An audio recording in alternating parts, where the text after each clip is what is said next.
talk about something that's happening, a big thing that's shifting in the NBA, as the Boston Celtics clearly won the NBA Finals, unfortunately, against your Dallas Mavericks. And with that, the organization jumped in franchise value to $4.7 billion. Actually, it jumped that last year, in fact. So before the Celtics won, I mean, this is one of the premier legacy brands. franchises. Yeah, one of the premier brands in the NBA. And the primary owner of the team, his name is Wyc Grousbeck. Mm-hmm. And if you don't know, he's kind of viewed as a little bit of a stingy owner. Like, he don't love spending a ton of money. Are you calling this man cheap? I don't know if I could fully say that he's cheap, but Frugal? I know that he's not viewed as a spender. Nope. In this league. And today you get a Derek White extension for a big amount of money. He gets big money. And very soon thereafter, we find out that the Boston Celtics majority owner, Wyc Grousbeck, is exploring the sale of his stake in the 2024 NBA champion Boston Celtics, right? They put out a statement saying that they expect to sell a majority of the interest in this year, 2024, or early 2025, with the full balance of that closing by 2028. And I mean, this in and of itself probably does not say a ton, right? You could maybe look at the individual move as, hey, this brand that's already very big might be at the biggest that it's been, because I mean, this is the first championship they won since 2008. He bought the team. Here's some more background to show you how big this move would be. Yeah. Because they've just won the title. He bought the team in 2003 for $300 million. They've won 2 titles now while he's been the owner. Like you meant 2008 was the last time, 2007 when the Celtics won with Kevin Garnett and Paul Pierce. Yeah. Ray Allen. Yeah. Well, right now, they're the winningest franchise in NBA history because they just beat out the Lakers. Remember, they were tied with the Lakers for the most titles? Yeah. Now they've got 18. Okay? That's like the third most in all of sports behind the Yankees, who got 27. Yep. Montreal's got 24, the Canadiens. Yeah, and it's the most in the NBA, as you mentioned. They get to edge out the Lakers. So timing is everything. This For sure. thing is valuable. It's always been valuable. He's always run a tight ship. He's not giving up all of it. He's just giving up majority control. It's kind of like what Mark Cuban did. Mark Cuban sold the majority shares. He still owns 27% of the team, but the Adelson and the Dumont families, yeah, they actually own a majority stake. For $3.5 billion. Can you imagine what the Celtics are going to go for now? I honestly can't. And I think that is what makes it interesting. I appreciate you, CA, for connecting those dots to the Mavericks, because I think that this might be a larger trend. This new CBA that came in was basically put in place to try and stop the big spenders, right? We've seen a different class of money come in the ownership ranks, right? Mark Cuban got money. He does not have Steve Ballmer money. No. He does not have Ballmer Miriam got that Adelson Microsoft money. money. He does not have Matt Ishbia money. And so I think what you're seeing is, over maybe a decade ago, the amount of money to be an NBA owner and be like at the precipice of, ownership is now significantly different. Like, if you want the money to be able to spend, it seems like, or the money to be able to really run this thing in a way that feels like it's on the level, I think that this is becoming a even higher billionaire level of ownership class that needs to be there, because I have a strong feeling that you're going to see folks with even more money come in. Yeah, and buy that. Multi-billionaires. Maybe even like money from outside of the country. Yeah. That then comes in. Yeah. And so I think that this might be telling of where we are. I think that we're seeing there used to be a certain class of billionaire that could own these teams that now is kind of small money, right? Big bank is now coming in and taking little bank. And I think that that's interesting, because that might tell us a little bit something about how this league is moving. I know some people view it as maybe folks are viewing this as the TV money. The next TV deal might be the biggest one that they sign, and maybe it's down after that. So maybe this is sell high. $76 billion TV deal. I think that this might be more of the class, like the amount of money, right, that you must be this tall to ride is now going up in a way that we don't typically think of, because we typically just go, well, they're your owners and they get a lot of money, and so you can be there. I think that now, in order to play ball, you have to have even more money. Put it like this also, anybody who ever buys any kind of sports franchise, that's their play money anyway. Usually. And they're always, whenever they sell it, they never sell it at a loss. It's always going to be more valuable.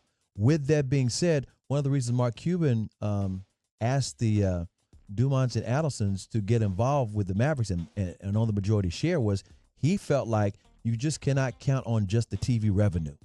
And notice that the Texas Rangers are being held hostage because I'm talking about signing free agents and whatnot for next year. Yeah. They don't know what the TV money is going to look like. You see what I'm saying? Yes. Cuban's like, we don't need to be worried about that. There are other organizations in the NBA probably looking at the same thing. And as far as those different aprons and the way the players' union agreement is, and they're just basically trying to make sure that all the teams can compete with those super billionaires that are going to be buying different teams. Like you said, the owner of the Clippers, Ballmer's got crazy billions. Crazy money. I mean, again, you can say, well, Jerry Jones, the Cowboys are worth about $10 billion, but Jerry don't have that kind of money. That's his fortune. Ballmer's got money from Microsoft. Yeah. You know what I'm saying? He's got that kind of money. There was a Russian billionaire that used to own the Brooklyn Nets about 10 years ago. Oh, and I forgot his name. Crazy money. And now it's Joe Tsai, who I think his money is Alibaba tied up. Like, he's got crazy money. His money long. They're trying to make sure you just can't money whip it. Yes. To compete. Now, I think that ties into another question that I had. Is this just going to be the big question segment? Did the NBA inadvertently really neuter one of their biggest advantages with this new CBA? Because what happened when 5 p.m. rolled around in Central Time last night? People were like, all right, here we go. Free agency starts. And what did we hear? Nothing.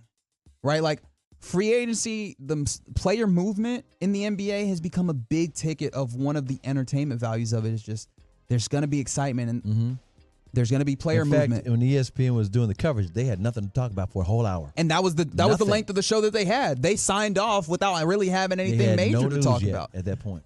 But that's because the new CBA, and I think Brian Windhurst wrote a very good article about this, and shout out to Tovash. It was Mikhail Prokhorov. Thank you for reminding me of that. Who previously owned the Brooklyn Nets. Russian billionaire. Actually moved them to Brooklyn in that case because they used to be in New Jersey. Barclay. Yes, sir. But returning to the CBA, right?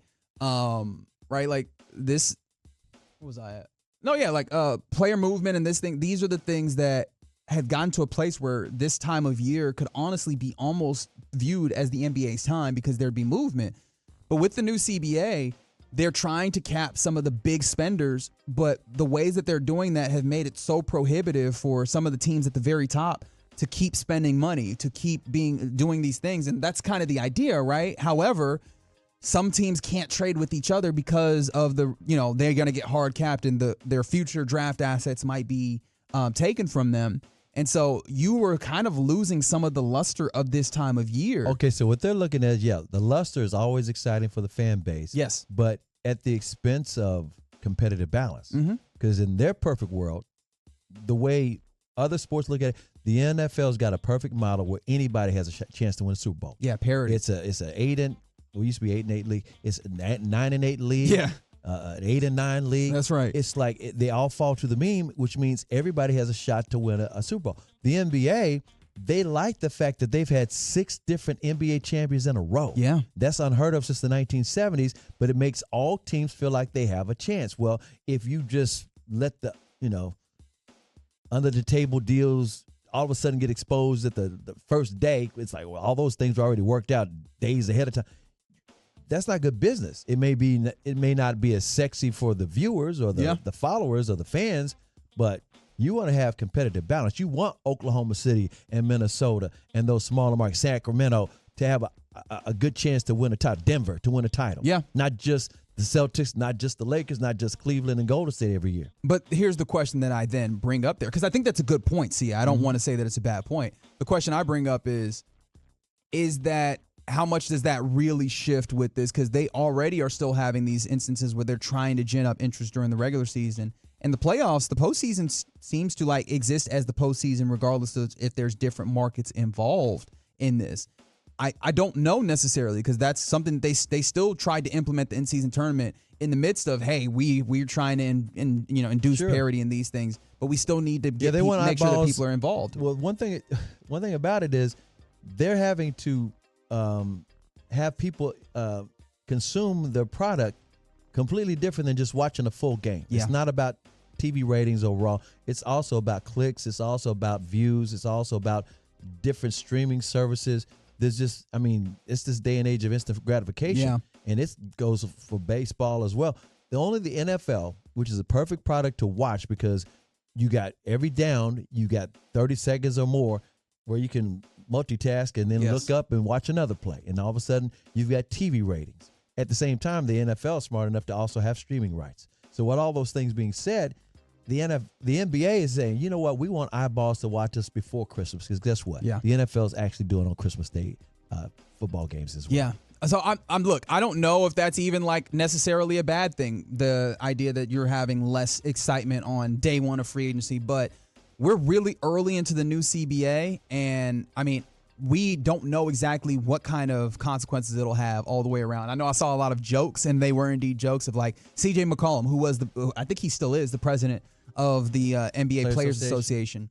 They're like, he'll pay for his crimes because now you've seen some of the ways that the CBA maybe cuts back on some of the lavish things that we had seen prior. But it remains to be seen, like what putting those kind of regulations in place and what the effects intended and unintended will be on player salaries, whether at the top or the middle class of the salaries, what that'll mean for parity, what that'll mean for team spending and the ways that they operate, right? The ways in which they move around. I think that there's a lot still to be seen about how the NBA operates in reaction to the new rules.